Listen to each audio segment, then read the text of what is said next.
a very special and warm welcome to a very special gathering with a room full of special people celebrating Linford Good and having the opportunity to hear from Linford some of his passions, some of his learning, some of his experiences here over the past 25 years at Landis Homes. My name's Larry Zook. I serve here at Landis Homes as president, and it's been a true privilege to serve alongside Linford each of these years. Over the years, I've enjoyed reading about sustainability and the environment, and one person who I've especially appreciated is someone who's still living. Wendell Berry was born in August of 1934, lives in Kentucky, and he's written some books like Jayber Crow, That Distant Land, and The Need to Be Whole. And a couple thoughts of Wendell reminded me of Linford and his legacy here among us. Wendell said, "We have the world to live in on the condition that we will take good care of it. And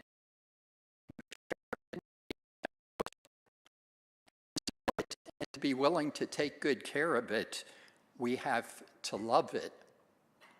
Linford has loved the surroundings here and the community. If we can't afford to take good care of the land that feeds us, Wendell said, we're in an insurmountable mess. He talks about vocation. The old and honorable idea of vocation is simply that we are each called by God or by our gifts or by our preference to a kind of good work for which we are particularly fitted. And Linford's work here, he has been so well fitted for. A comment by Wendell Berry about gardens. We learn from our gardens to deal with the most urgent question of the time: how much is enough? Linford, come and share. We're looking forward to hearing from you.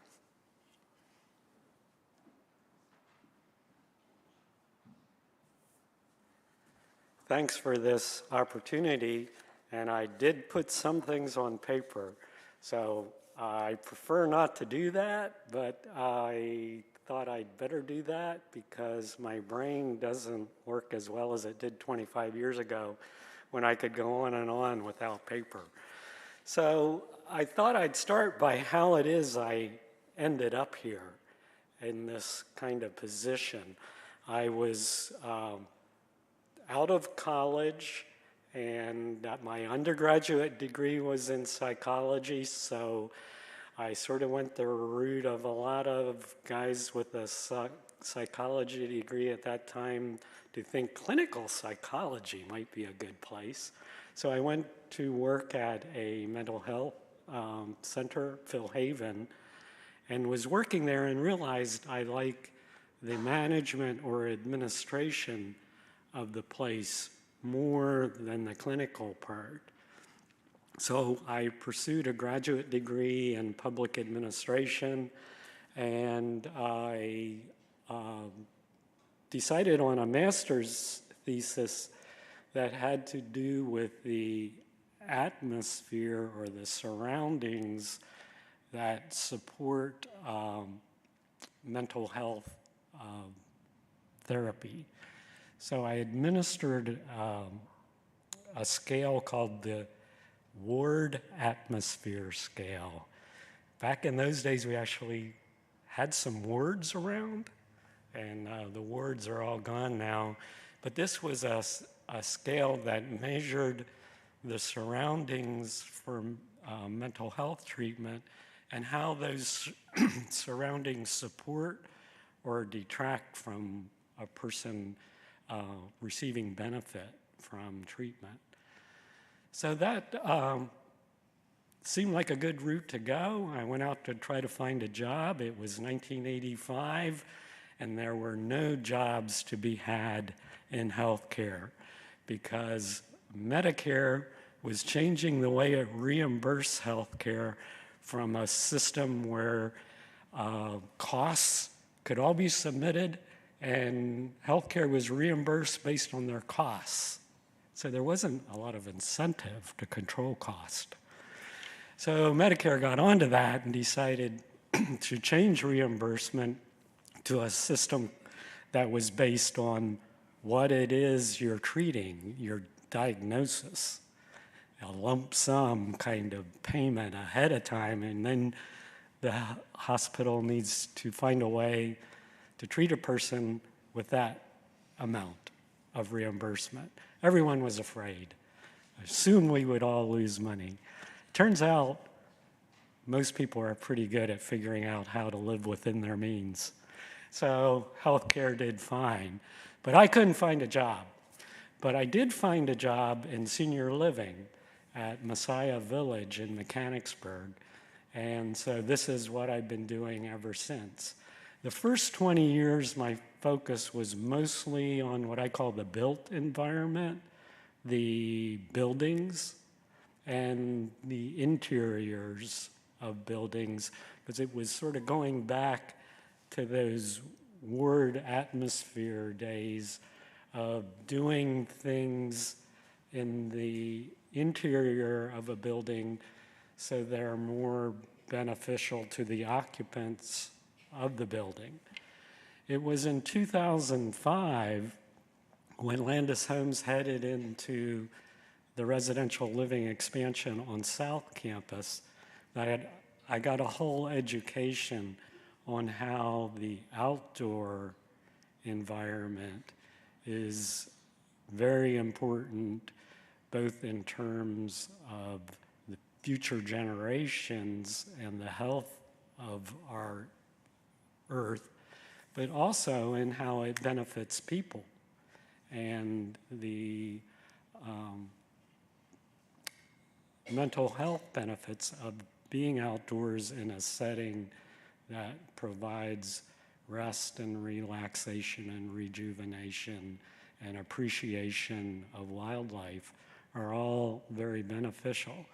So that's how I sort of shifted from focusing almost entirely on the built environment to being much more conscious of the outdoor natural environment and what we can do to manage and promote environmental sustainability. Or this white paper that I was asked to write is titled Environmental Stewardship, Creating a More Sustainable Home. And the subtitle is Living in Ways that Lessen Environmental Impacts.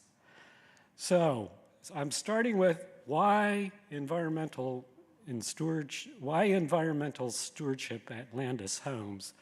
And I'd say, first of all, it's Landis guiding values. And one of the guiding values is stewardship. And it's common in many organizations to have stewardship, but Landis' definition leaves it pretty wide open. It says that we're devoting ourselves to faithful and responsible use of resources entrusted to our care. And many organizations, of course, are very concerned about financial stewardship or stewardship of human resources, but it's only more recently that natural resources, such as the land and the water and the air, are taken seriously by both for-profit and nonprofit organizations. And Landis is taking steps based on this value to protect, to care for, and to responsibly use these natural resources, the land, that we're living on and in, the water that comes and infiltrates and leaves, the air we breathe, all of those are important. And as a faith-based organization, Landis also looks to Scripture, and I'll mention two sort of directions that have helped me focus on this. The first is, the earth is the Lord's, and the fullness thereof, the world and they that dwell therein. Psalm 24:1.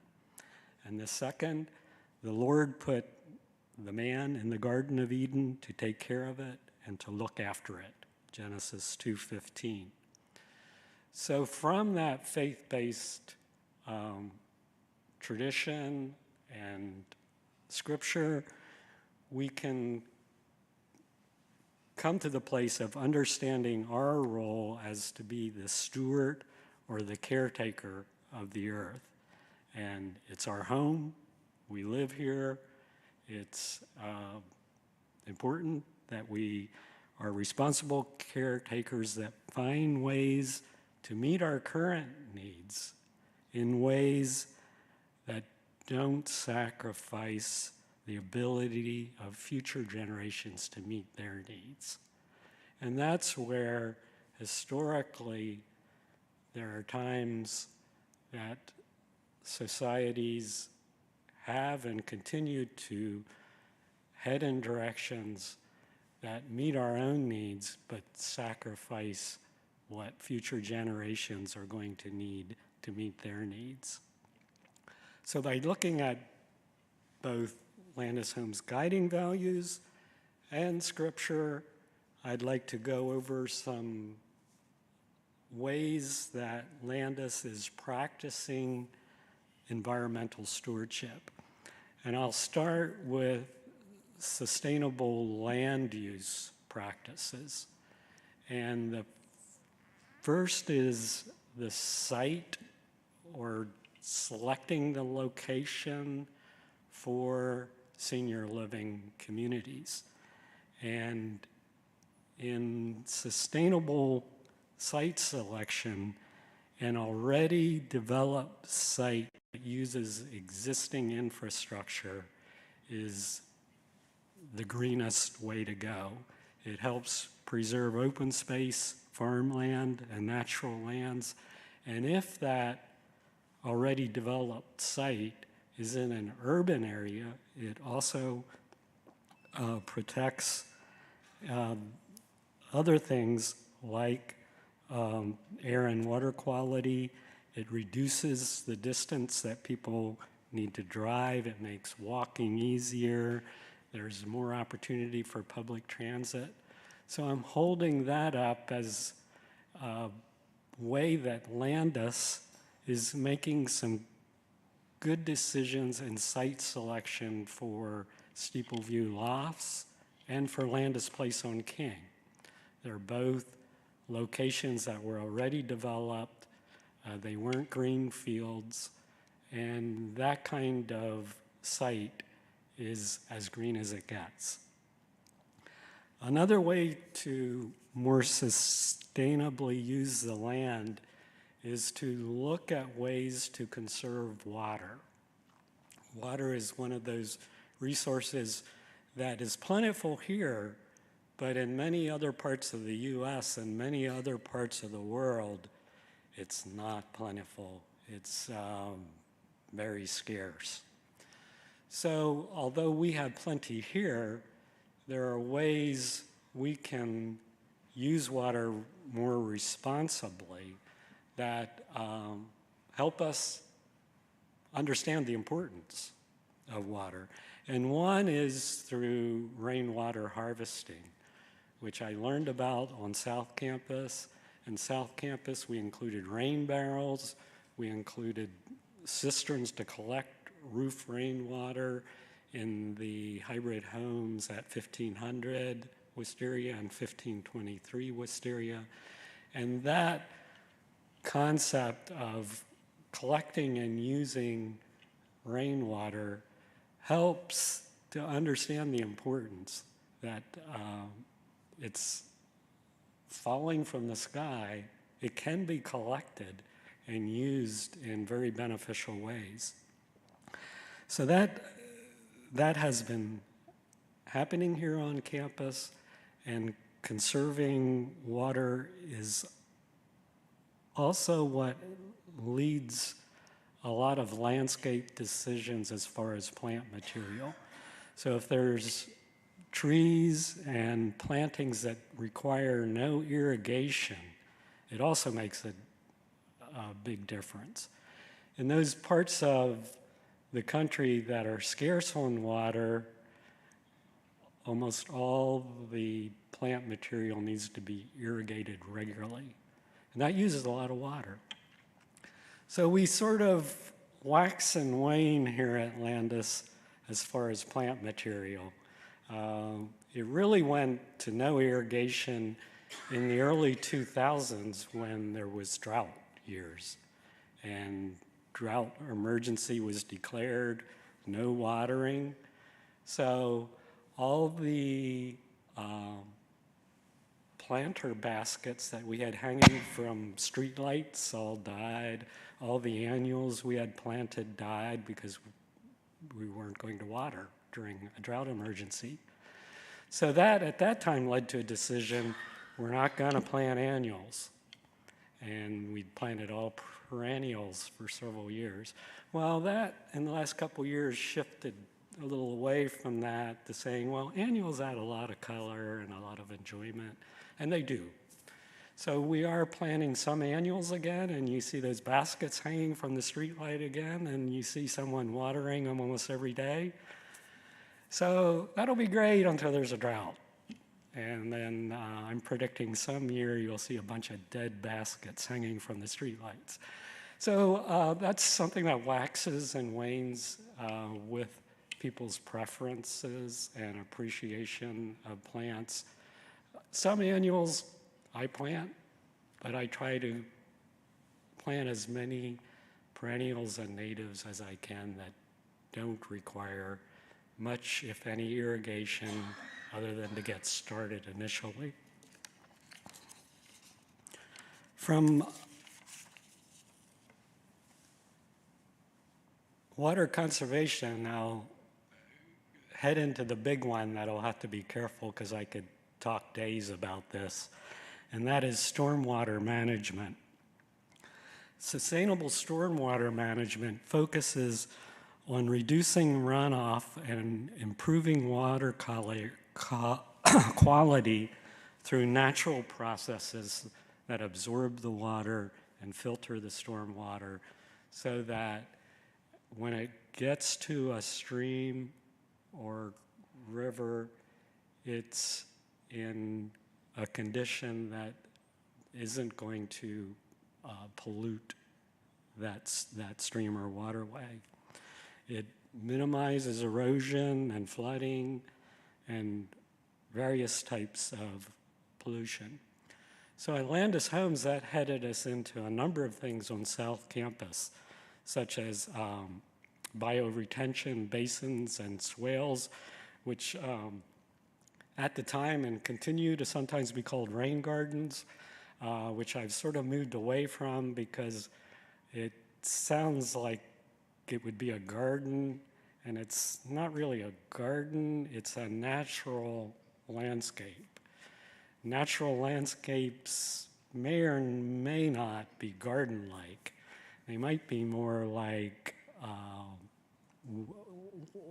a wild flower meadow or a forest or a marsh, which is natural, but I don't know that I'd call it a garden.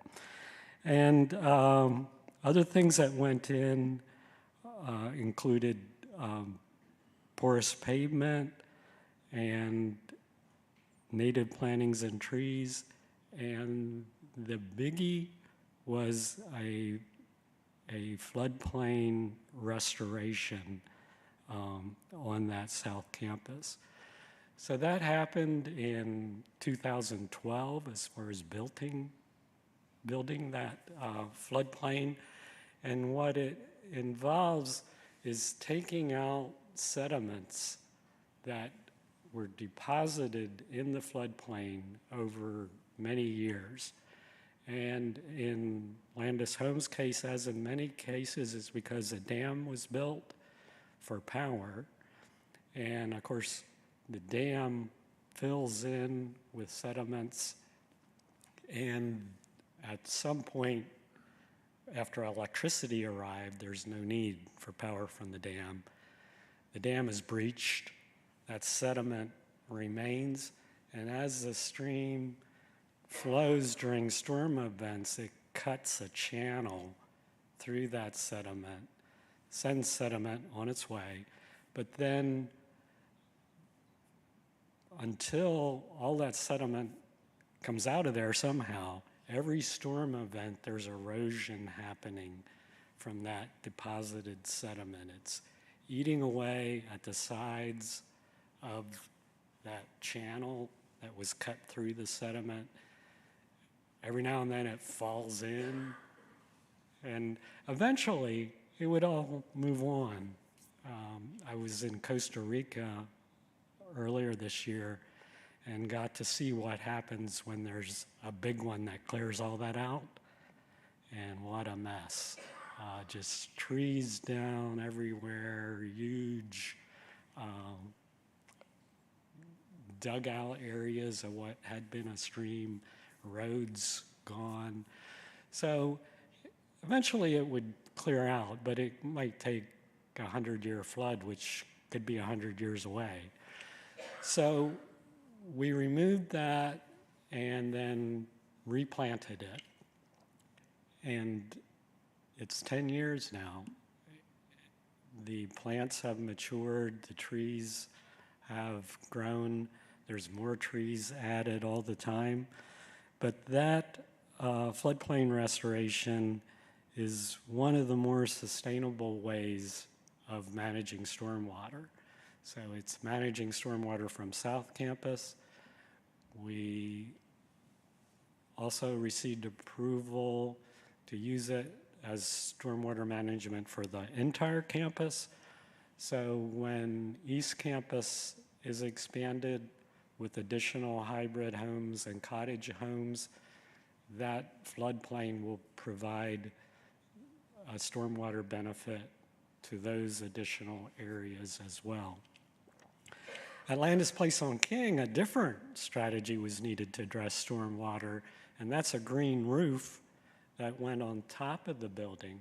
And that green roof serves the same function. It absorbs stormwater so that it doesn't run off and head into the stormwater system. It stays on the roof, absorbed into the soils. The plants that are planted take up water. So that green roof is somewhere between 8 and 9,000 square feet. Each square foot absorbs 2 gallons of water.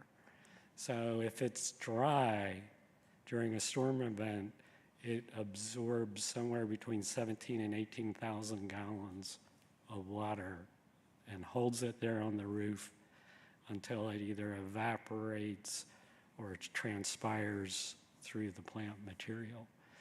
But there's ways to manage stormwater more sustainably than holding it in a pond or tank and releasing it after the storm event. And that's one of the areas that we're heading into. Another more sustainable land use practice is in sustainable landscaping. A more sustainable landscape requires almost no fertilizer or pesticides. It conserves water, it minimizes runoff, it's energy efficient, and it provides habitat for wildlife. And typically it's lower maintenance over more traditional landscapes. It includes things like native trees and plants, low or no-mow areas, meadows, wildflower meadows, and all these things provide a more beneficial landscape than what we often see with turf grass, with manicured beds, with non-native plants. And we're heading in the direction of adding in more and more native plants when possible. So here at Landis Homes, the floodplain restoration, the rain gardens, the woodland that's been kept on campus, the meadows, they all contribute to a more sustainable landscape. Another land use practice I want to mention is green transportation. And that wasn't very much talked about for South Campus. We sort of stretched it a little to say, well, the golf carts that the maintenance guys run around campus on are battery powered, so we do have a little bit going on. But that was about what we could find. And actually, in the LEED rating system, we got a point for that, for battery-powered maintenance vehicles. But it's become much more mainstream now. And in green transportation, a walkable location with access to public transportation, covered bike parking, and charging capability for electric vehicles all promote travel or getting from place to place with less impact on the environment. Of course, both Steepleview Lofts and Landis Place on King do well in sustainable transportation, mainly because of the walkability, especially Landis Place on King, which has a grocery store next door. So it's very easy to get there. I remember I was trying to pitch Landis Homes as a walkable location because you can walk to Oregon Dairy and you can walk to Harvest Lane Farm. And I sort of got a little ways, but not many people were buying it. And it's still a bit of a stretch. But it's true that Landis Homes is more walkable than you would expect a place located in the middle of Manheim Township's ag district to be. Because Oregon Dairy is that close and there's a gravel path, because Harvest Lane Farm is so close and there's a mow strip, you could walk there. The problem is, how do you get the stuff back? So it's sort of pretty far to carry your groceries back again. So green transportation, we're also doing more in the area of promoting electric vehicles by coming up with ways to charge electric vehicles. So in the hybrid home parking garages, there are outlets to get a level 1 trickle charge in those parking garages. We backed away a little from doing it that way in crossings and instead added a level 2 charging station outside by the wellness center. And our thinking was that that'll provide a more rapid charge than the trickle charge on a 110. Turns out that trying to get your car to a charging station and charging and back again, and the logistics of reserving it, it's not been that popular. The level 1 trickle charge remains sort of the go-to way to charge an electric vehicle. So in Landis Place on King, we had again added an outlet for every parking space to get that overnight charge on an electric vehicle.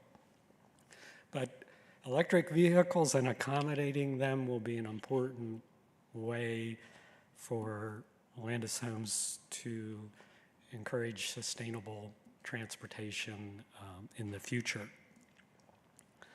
So I'll move from sustainable land use practices to sustainable building practices. And in building practices, energy efficiency is the front runner on how to make a building more environmentally friendly. And the leading way of looking at that is to construct a building so the envelope, the walls and the roof and the floor is well insulated and tight, minimizing air leakage, and in that way reducing energy use. The other area is how to heat and cool the inside space. And that's where high efficiency heat pumps and energy certified appliances and LED lighting is making a big difference on the energy efficiency in buildings. The other way to achieve additional energy efficiency is by better controlling building systems, and that's called building automation. And Landis Homes is doing quite a bit in building automation, and that controls the systems so that they run based on need rather than based on the switch saying it's on. So building automation systems control pumps and control fans to run at different speeds, and it's amazing how much energy is saved if a big pump that's circulating a lot of water is running at 25% on a certain day rather than 100%. Prior to building automation systems, when the system was on, the pump was running at 100%. When it was off, it was off. But by adding these automation systems and moving speeds based on demand or need, it can save significant amounts of energy. So we continue, of course, to work on the building envelope, but we're also looking at technology and automation as a way to better control systems. I will say a little bit about heat, and that is on South Campus in 2008 and 2009 when we were designing that campus, heat pump technology was not where it is now. And the most energy efficient system we could come up with was geothermal. So that is a very efficient system, but it involves drilling many, many wells. On South Campus, there's, I believe it's 200 wells were drilled. And drilling didn't go very well out there because the geology here at Landis Homes is filled with limestone sort of ridges and crevices and voids. And when the driller would drill, they'd be drilling rock, and then all of a sudden they would drop 50, 70 feet through a void, and boom. And sinkholes would develop where they were drilling. And the great story is one of the drillers put his arms out like this to stop himself from going down the hole because it opened up when he was by the bore. So the well driller said he's leaving. He's not drilling anymore here. So we had to do additional testing in order to find safe places to drill. And that did work out. We had to relocate the wells to places where the testing showed there wouldn't be as many places of concern for sinkholes and voids. And it all worked out. But what I'm getting to is that's an expensive way to get a very efficient system. It saved a lot of money since it's been in this long without major breakdowns. I'm pretty sure it has paid itself off in energy savings. But going forward, such as at Landis Place on King and the East Campus expansion, we'll be using higher efficiency heat pumps that have efficiency equal to a geothermal system, mainly because newer compressors and heat pump systems continue to provide heat when the outside temperature drops low, very low. And the inefficiency of standard heat pumps is at a certain temperature, the electric resistant heat comes on and the heat pump stops working. And that's when the efficiency goes away and the electric bill goes up. So with these new heat pumps like we're using at Landis Place on King, the heat pump itself will continue to work through cold weather, and that gets the same kind of efficiency that we're getting with geothermal on South Campus. So the tightness of the building often gets down to the windows and doors. And one of the things we were able to do at the Place on King, which we'll continue to look at and consider, is only about 25% of a window was operable. The rest of the window was fixed.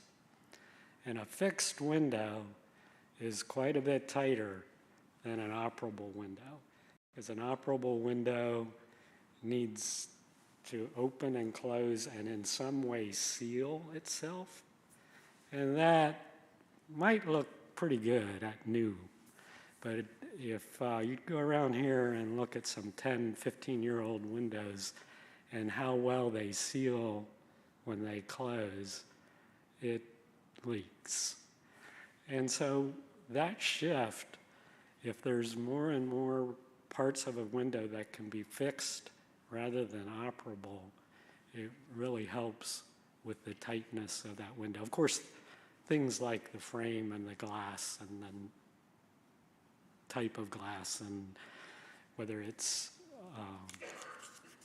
how it's made also make an impact. So we look for a window that helps with energy.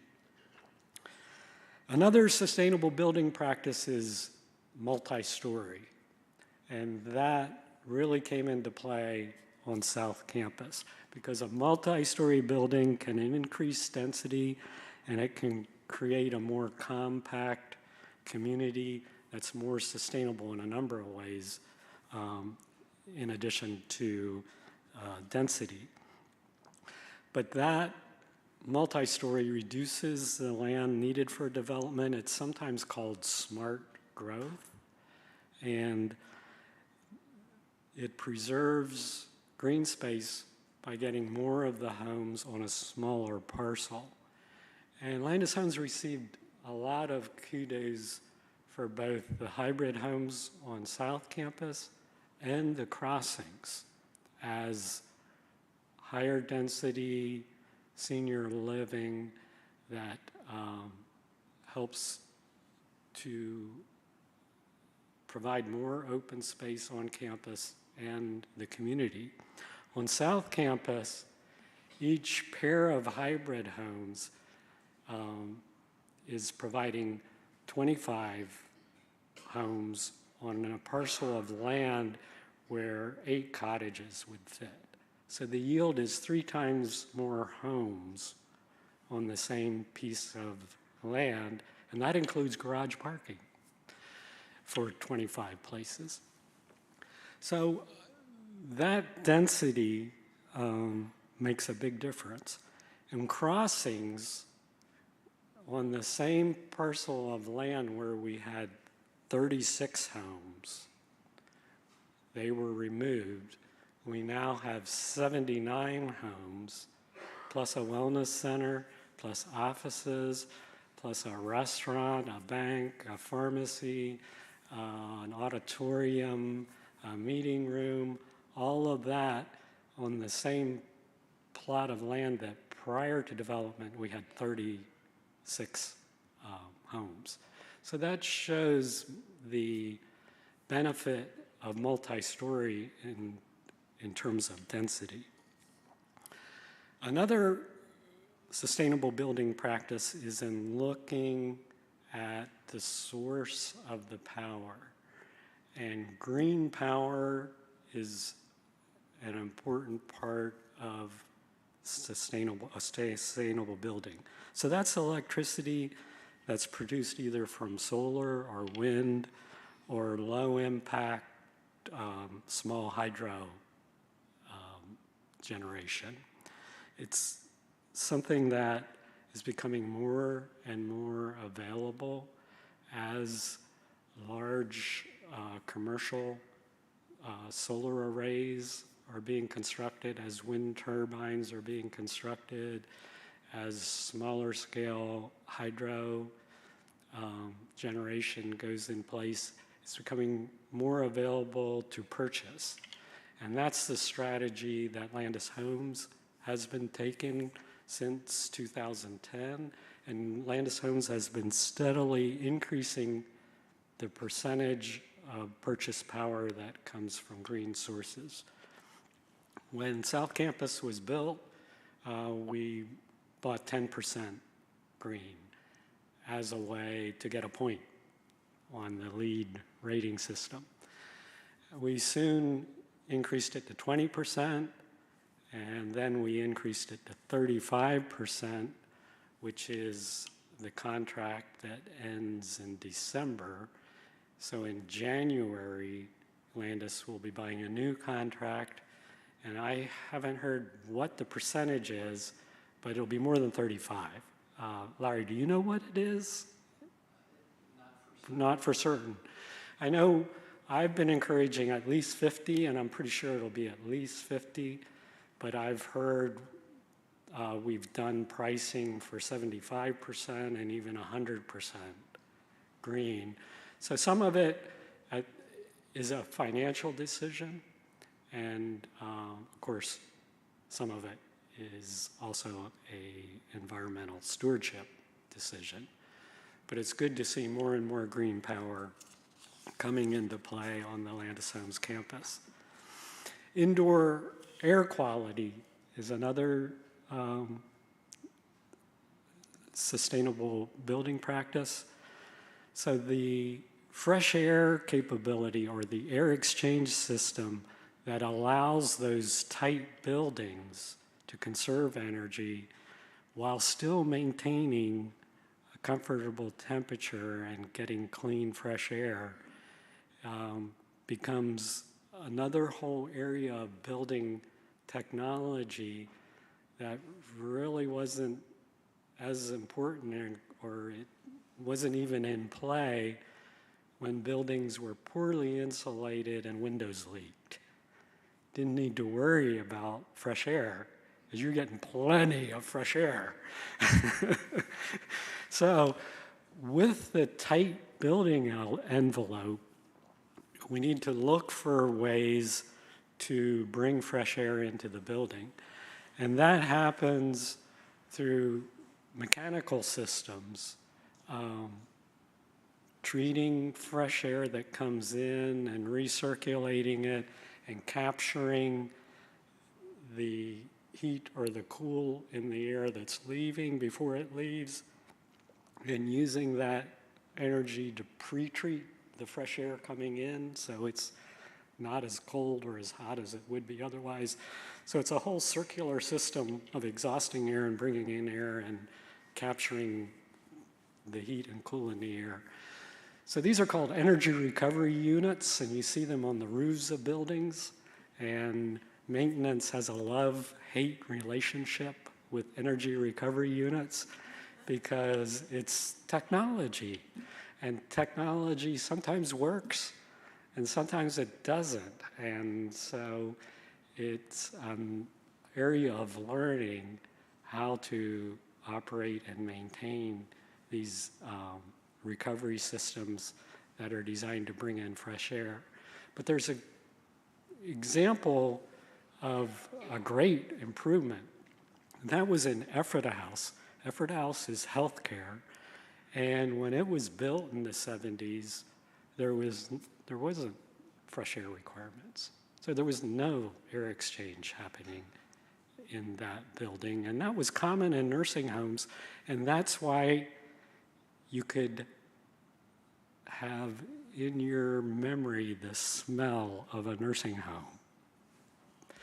And Ephrata House here at Landis Homes was the last remaining building where when I would walk through Ephrata House, it would remind me of a nursing home.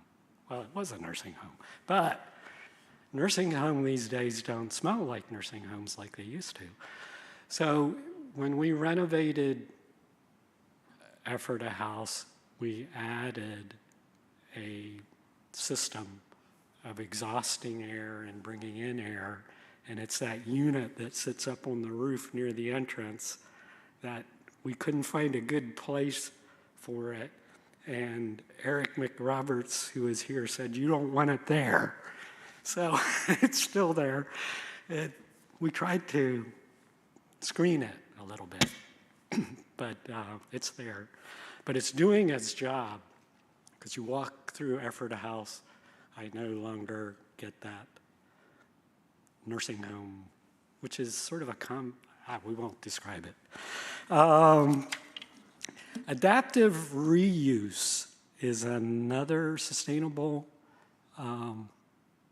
practice, and it's sort of like a already developed site is as green as it gets. The greenest building already exists, and by not removing a building, it eliminates all the landfill requirements from all the debris that comes from a demolition. And it also eliminates quite a few of the resources that go into play to erect the new foundation and structure for a new building. So that has been something that Landis Homes has been able to do, both at Steeple View Lofts, which is the adaptive use of a warehouse, and here on campus, the 1770 farmhouse, the original farmhouse here at Landis, has been reused as an employee health center on the ground level. And second floor is some what I call workforce housing. That's a fancy name, a place where an employee can live. And we'll continue to look for opportunities to reuse buildings. And I'm trying to remember,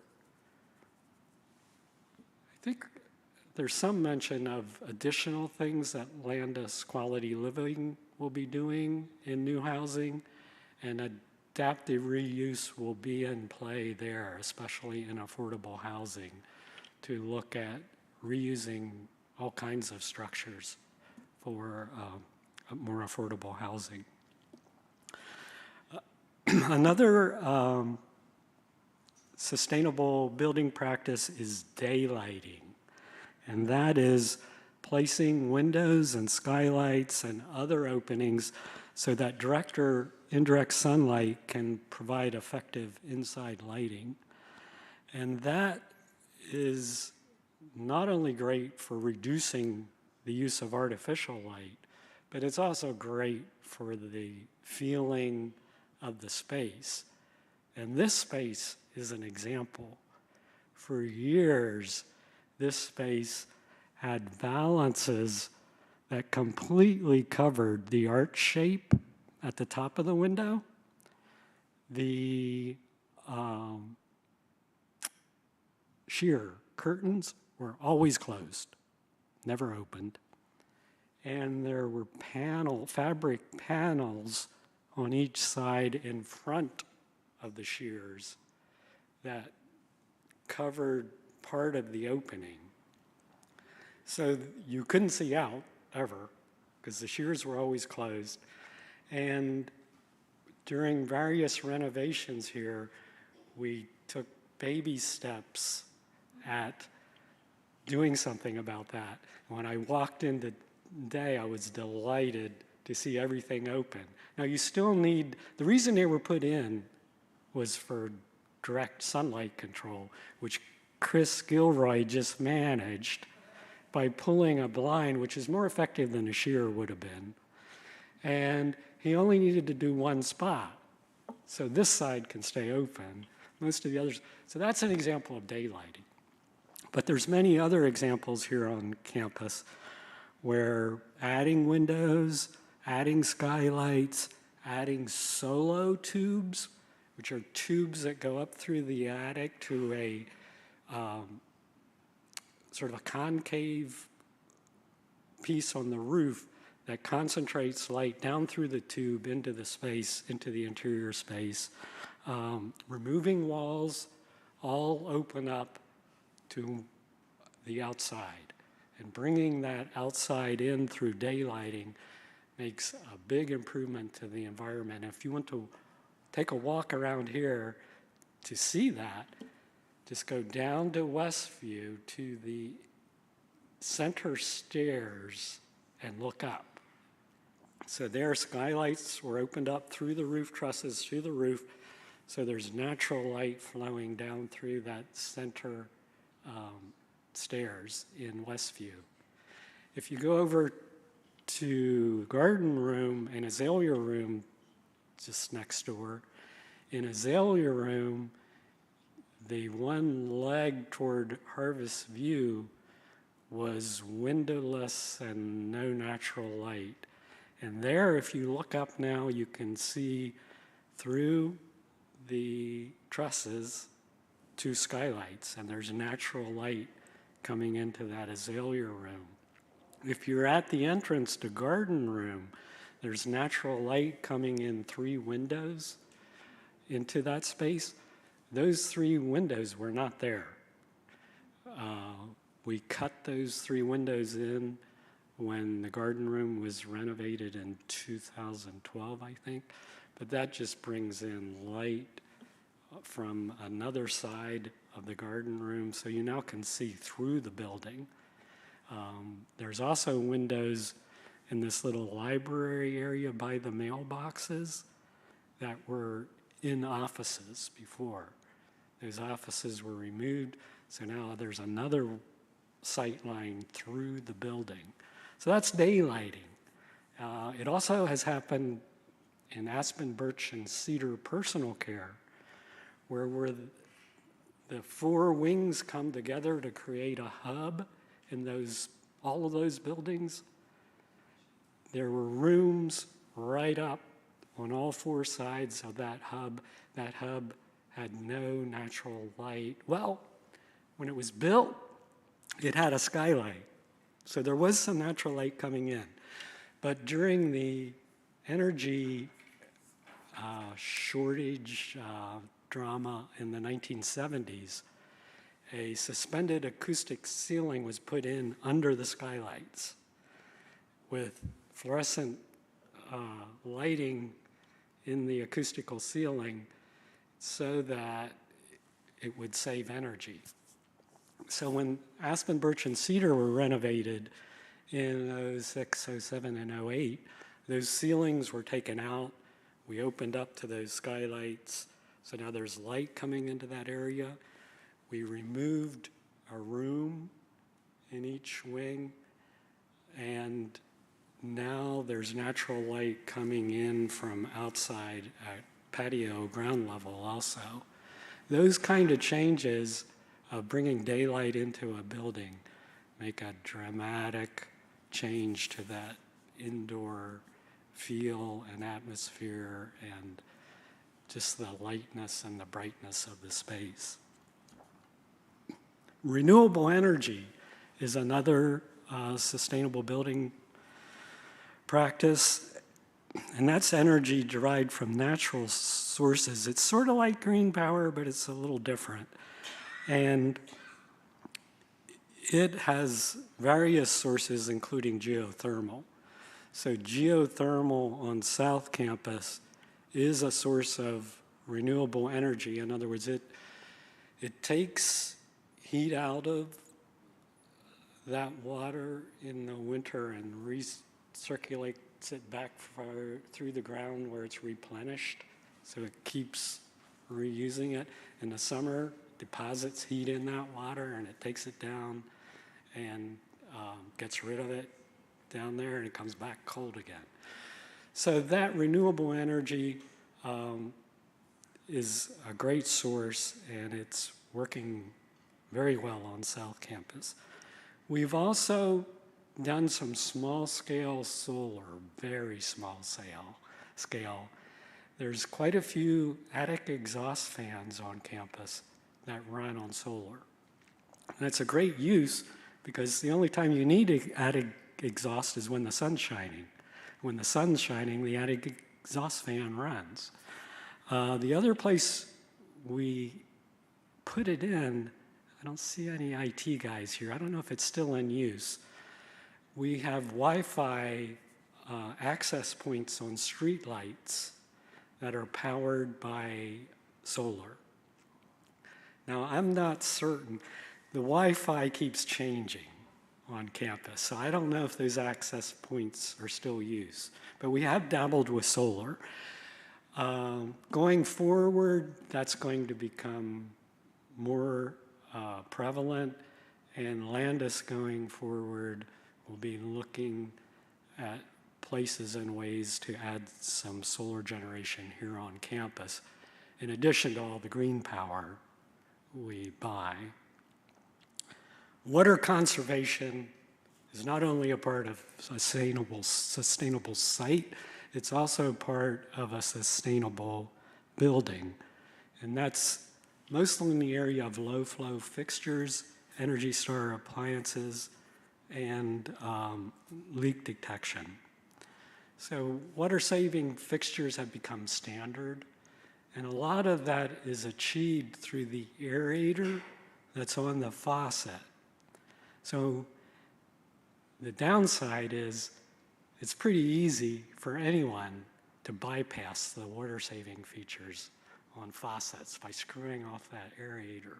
And I'm sure I'm guilty, many people are guilty, because sometimes a restricted water flow just doesn't get you what you want when you're washing your hands or taking a shower. But if you can get used to it, it saves a lot of water.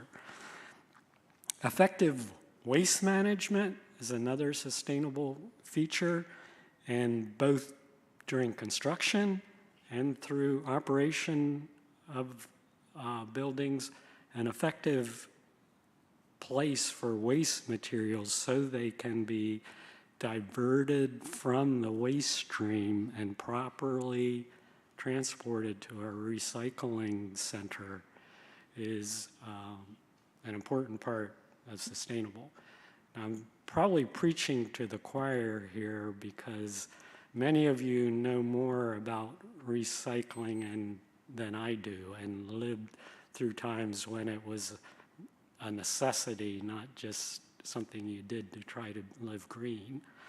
But there's quite a few efforts that are underway on campus, and I'll just sort of go over what are the 5 R's of effective waste management. One R is to refuse to buy wasteful or non-recyclable items. And that's something you can do. That's also something Landis Homes can do in purchasing. So Landis Homes does okay in some of that. I'm sure all of you can point out examples where we're not buying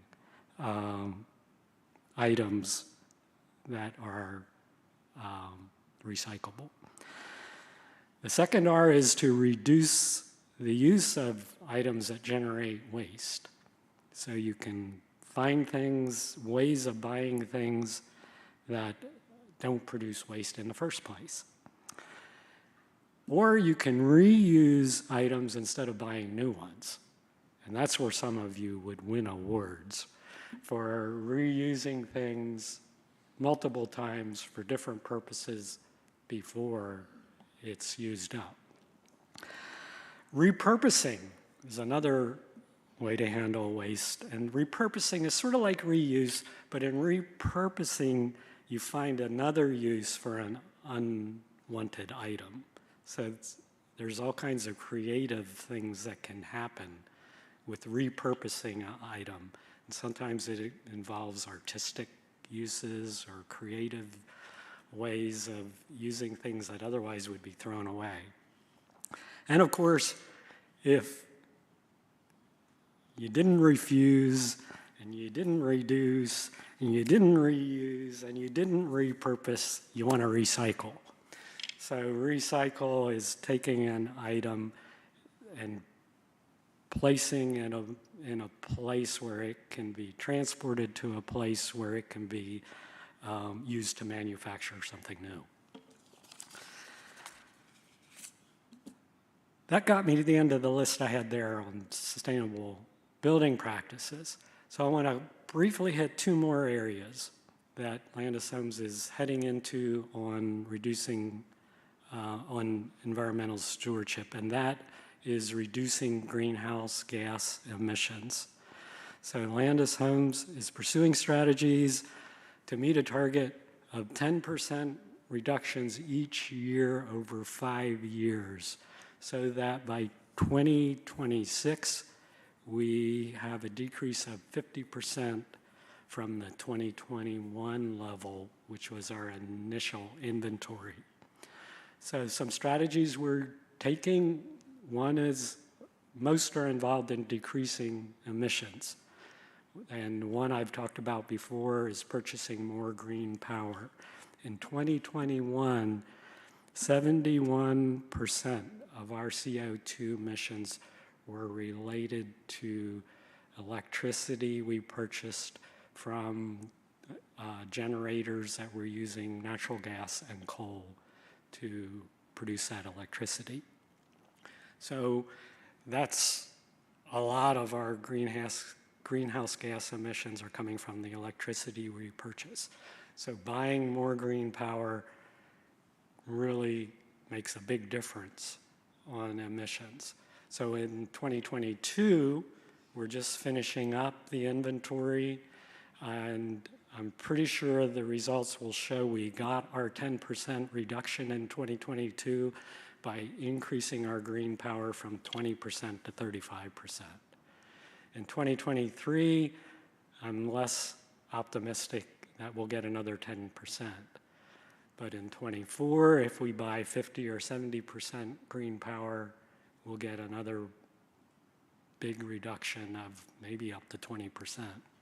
So green power is the big one. But there's other ways. We can generate more power on campus, and that's where installing solar panels on either rooftops or over parking are things that will be looked at and evaluated. We'll continue to build out our building automation system to better control the energy we use and continue to replace less efficient lighting with LED. So some of the places where we haven't converted are some of the recessed lighting in places like assisted living and hybrid homes, where the recessed lighting is compact fluorescent bulbs. Most of the street lights on campus have high-pressure sodium bulbs, and they can be changed out to LED bulbs that are more efficient. I'm partly to blame for our slowness there, and that's because I have too much of an attachment to warm yellow light. So I just have a hard time with the whiter light, but there now are LEDs that are in a range of right around 3,000 that I'm getting used to that whiteness. It's a lot whiter than 2,600 or 2,800, but not that much whiter. And when you're on campus, you might not even notice that the LED lights at crossings are much whiter than the sodium bulbs. If you focus on it, you'll notice it. But when I drive through without paying attention, I don't think about crossings light being whiter than the rest of campus. So that'll be something coming in a place we can save energy and reduce emissions. At replacement or earlier, we're going to evaluate our natural gas furnaces to see if it's a place we could use a high-efficiency electric heat pump instead. So there's quite a few places on campus where we use natural gas to fire furnaces in the winter. And we can look at eliminating some of those. They're used for space heating and hot water heating. The hot water heating will be tougher to switch. We also use natural gas to dry clothing in the commercial laundry, and that puts off quite a few CO2 emissions. We are reclaiming some of that heat, but there's more to do there. We'll also look at either purchasing or heading in the direction of electric vehicles or hybrid vehicles as we replace our fleet. Landis currently has no hybrids or electrics in its fleet, but replacing those vehicles will make a difference. Oh, I wanted to say what impact we can make there. In heating and ventilating with natural gas, that is 14% of our CO2 emissions.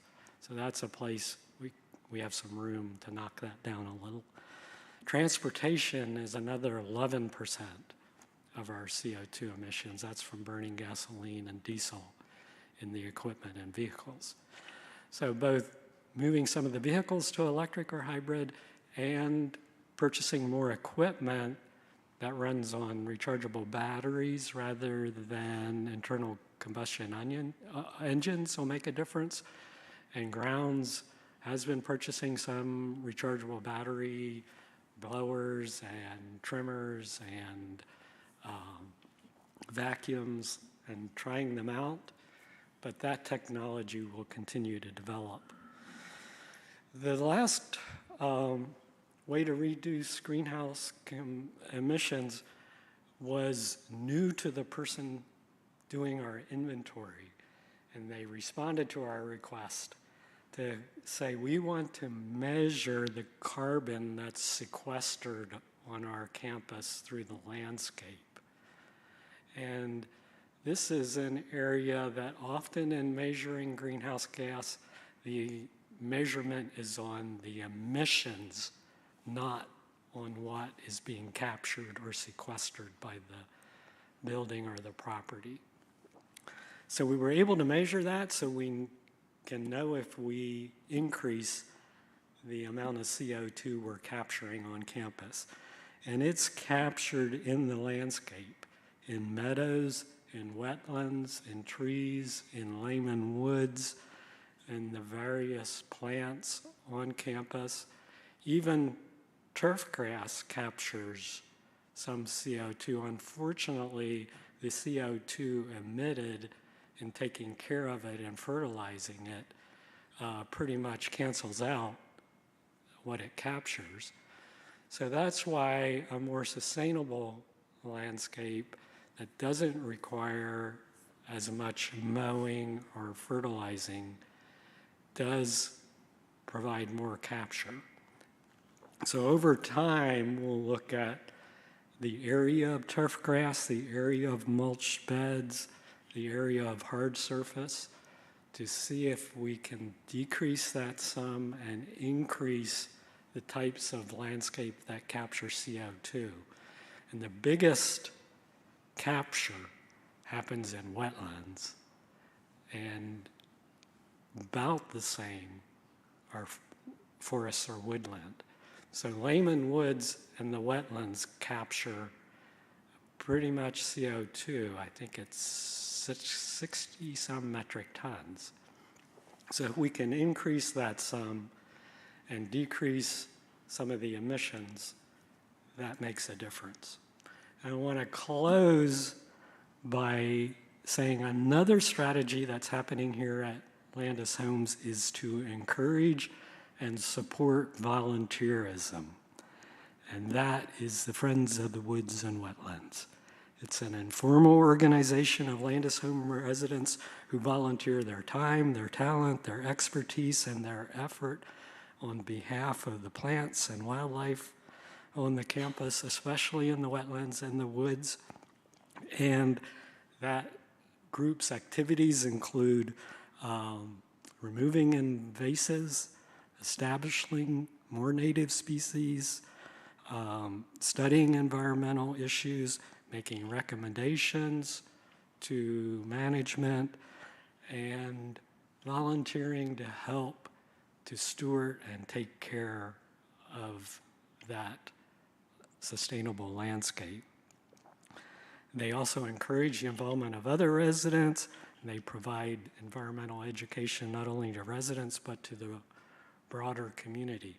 And that group is responsible for a lot of the progress that Landis Homes has made, because volunteerism is a way that things can happen that Landis could not do with paid labor. So there's a limit to how much Landis can afford to spend in paid labor to take care of the campus. So any area where volunteerism can come into the play, there are extra things that can happen beyond what Landis Homes can pay for through staff and purchasing services. So that those extras are what make a difference. And Friends of the Woods and Wetlands deserve a lot of recognition, and they have received it. They received Leading Age PA's Distinguished Service Award as Volunteer Year of the Year in 2018. In Land Studies, the ecological firm that designed the floodplain and built it says this group is an important player in the longevity of the restoration project. So they are realizing that both their professional services, which cost money, and Landis Homes employees, which costs money, is going to be a drag on the longevity. But volunteerism with a passion to get out there and take care of it will make it work for years and years and years and years and years. So thank you to the Friends of the Woods and Wetlands, and thank you for this opportunity. I went 10 minutes over, so I appreciate the opportunity to serve here, and what this campus has to offer to residents is unique as far as the eco-friendly features. There's features here that you're not going to find on many, if any, senior living campuses.